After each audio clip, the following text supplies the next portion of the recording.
Torque क्या होता है वो देखते हैं। ठीक, तो सबसे पहले इस सब चीज़ों को छोड़ के मैं ये बताना चाह रहा हूँ कि टॉर्क की डिपेंडेंसी अपने को क्या बताती है, और मतलब टॉर्क किस लिए यूज़ करते हैं अपन। ठीक है, फोर्स तो था ही अपने पास, तो ये टॉर्क की ज़रूरत क्यों पड़ी, और ये है क्या चीज़। ये जो टॉर्क है ये हमेशा सिर्फ और सिर्फ रिजिड बॉडी के लिए है। रिजिड बॉडी मतलब कंटिन्यूअस बॉडीज़ के लिए। कोई बॉडी में अगर मैं पत्थर बांध दूँ, ठीक है, किसी स्ट्रिंग से और घुमाऊँ, तो वो सर्कुलर मोशन होता है, वो रोटेशनल मोशन नहीं होता है, और उस समय में टॉर्क नहीं लगता है, याद रखना हमेशा। हाँ ठीक है, अगर कोई रॉड है उसी में हमेशा टॉर्क लगेगा। ठीक है, ठीक है।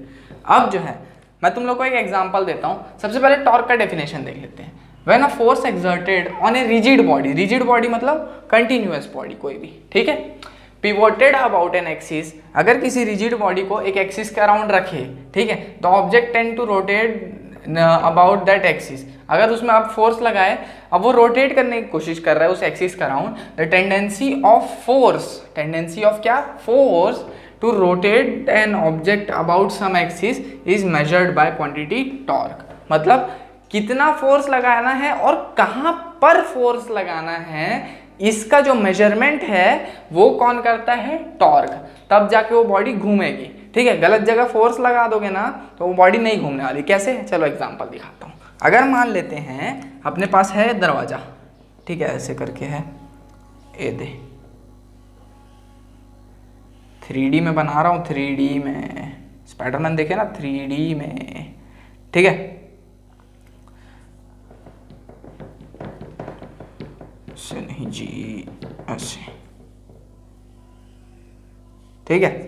अब मान लेते हैं मैं इसमें फोर्स लगाया, ठीक है, तो अगर मैं इसमें यहाँ पे फोर्स लगा दूंगा, मतलब दरवाजे के कोने में अंदर की तरफ, क्या वो दरवाजा हिलेगा डुलेगा, नहीं। कैसे लगाया, मतलब ये दरवाजा है, यहाँ पे मेरे को, ये उसका एक्सिस ऑफ रोटेशन है, ऐसे ऐसे होता है वो। अब मैं फोर्स कहाँ लगा रहा हूँ, यहाँ पे, ऐसे करके अगर फोर्स लगाऊंगा इस तरफ, दरवाजा हिलेगा डुलेगा क्या, नहीं हिलेगा यार, है ना, क्योंकि उसका टॉर्क वहां पे 0 हो जाता है। अच्छा, मतलब मेरे को फोर्स कहाँ पे लगाना है किसी रिजिड बॉडी में, और कितना फोर्स लगाना है किसी रिजिड बॉडी में, सो दैट वो घूमे, उसको क्या बोलते हैं, उसी टेंडेंसी को क्या बोलते हैं, टॉर्क। अच्छा, और वही सेम चीज अगर मैं उसी दरवाजे में सेम फोर्स, मान लेते हैं इसमें F फोर्स लगा रहा था, अब मैं वही सेम फोर्स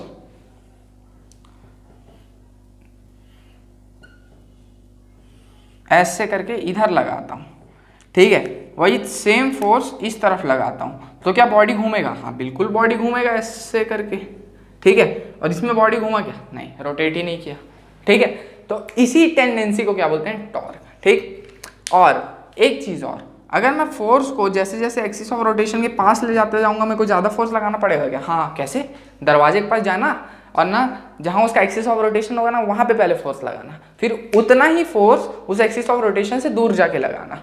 मतलब अपने को एक चीज़ पता चली, ये कोई ना कोई एक क्वांटिटी है जो फोर्स पे तो डिपेंड कर ही रही है बॉडी को घुमाने के लिए, रोटेट करने के लिए, लेकिन उसके एक्सिस ऑफ रोटेशन से डिस्टेंस पे भी मैं क्या बोलते हैं अपना डिपेंड कर रही है। उसी जो चीज़ है उसको टॉर्क बोलते हैं। अच्छा, ये चीज़ है, इसको मोमेंट ऑफ फोर्स भी बोलते हैं या रोटेशनल फोर्स भी बोलते हैं, ठीक है, ठीक है।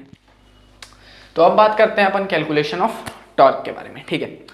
तो मान लेते हैं कि एक रॉड है, ठीक है, उस पर मैं फोर्स लगा रहा हूँ F उधर की तरफ, थीटा एंगल से उसके लाइन से, ठीक है। अब उसका फोर्स का कौन सा कंपोनेंट है जो उस रॉड को इस एक्सिस ऑफ रोटेशन के अमंग घुमाना चाहेगा। ध्यान से देखो, इधर फोर्स लग रहा है तो क्या फोर्स का एक परपेंडिकुलर कंपोनेंट होगा जो उसको घुमाना चाहेगा, हाँ, फोर्स का परपेंडिकुलर कंपोनेंट उसको घुमाना चाहेगा, सीधी बात है ना, है कि नहीं यार। और मान लेते हैं वो r डिस्टेंस है एक्सिस ऑफ रोटेशन में, तो यहाँ पे जो टॉर्क है वो क्या आता है, ऐसा फोर्स जो इसको घुमाना चाहे, मतलब फोर्स परपेंडिकुलर इनटू डिस्टेंस, ठीक है, उस परपेंडिकुलर फोर्स से कितना डिस्टेंस पे है एक्सिस ऑफ रोटेशन, ये, ठीक है। या फिर अगर मैं इस फोर्स को पीछे की तरफ खींचूं, खींच के एक पॉइंट ए तक ले आऊं, ठीक है। इस पॉइंट ए में क्या हो रहा है भाई, देख इस पॉइंट पे ये एक्सिस ऑफ रोटेशन से परपेंडिकुलर डिस्टेंस पे आ गया है ये फोर्स। तो अपन टॉर्क को ऐसे भी डिफाइन कर सकते हैं कि फोर्स इनटू परपेंडिकुलर डिस्टेंस, ठीक है। दोनों में जो है आएगा सेम ही, आर एफ साइन थीटा ही आने वाला है। कैसे, एफ का परपेंडिकुलर कंपोनेंट क्या होता है अभी, बोलो भैया बोलो बोलो, तो एफ साइन थीटा, और axial component F cos theta, ठीक है। अब एफ साइन थीटा वाला लेंगे तो एफ साइन थीटा आर, तो आर एफ साइन थीटा, और अगर ये एफ है ये आर है, ठीक है, और आर का परपेंडिकुलर वाला कंपोनेंट लेंगे, ठीक है, पैरेलल वाला कंपोनेंट, अगर ये थीटा है तो यहाँ भी ये 90 माइनस थीटा होगा क्या, 90 माइनस थीटा, कैसे, ये ज्योमेट्री से हुआ है, ठीक है। तो इसका परपेंडिकुलर कंपोनेंट आर परपेंडिकुलर ये वाला लेंगे अपन, तो क्या ये मेरा आर साइन थीटा देगा, हाँ बिल्कुल देगा, ठीक है। कैसे हुआ ये थीटा है तो क्या ये थीटा होगा, हाँ ये थीटा है, ये 90 है, ये 90 माइनस थीटा है, इसका परपेंडिकुलर कंपोनेंट लेना है, तो R cos 90 minus theta that is sine theta, तो आर साइन थीटा हो जाएगा वहां से। तो ये बोलना भी गलत नहीं है। तो टॉर्क का यहाँ पे मेरे पास फॉर्मूला होता है क्या, perpendicular force into distance from axis of rotation, या फिर परपेंडिकुलर डिस्टेंस इनटू फोर्स जो गिवन होगा, ठीक है, ठीक है। चलो इसका जो है ये फॉर्मूला याद रखे रहना टॉर्क का। ये तो हो गई फॉर्मूला वाली बात। इसका यूनिट क्या होता है, तो यूनिट कुछ ऐसा होता है इसका, न्यूटन मीटर, क्यों, फोर्स इनटू डिस्टेंस, तो ये हो जाता है न्यूटन मीटर। और डायमेंशन क्या होता है इसका, m l square T minus 2, कैसे, m l t minus 2 force का और l डिस्टेंस का, तो m l square T minus 2, ठीक है।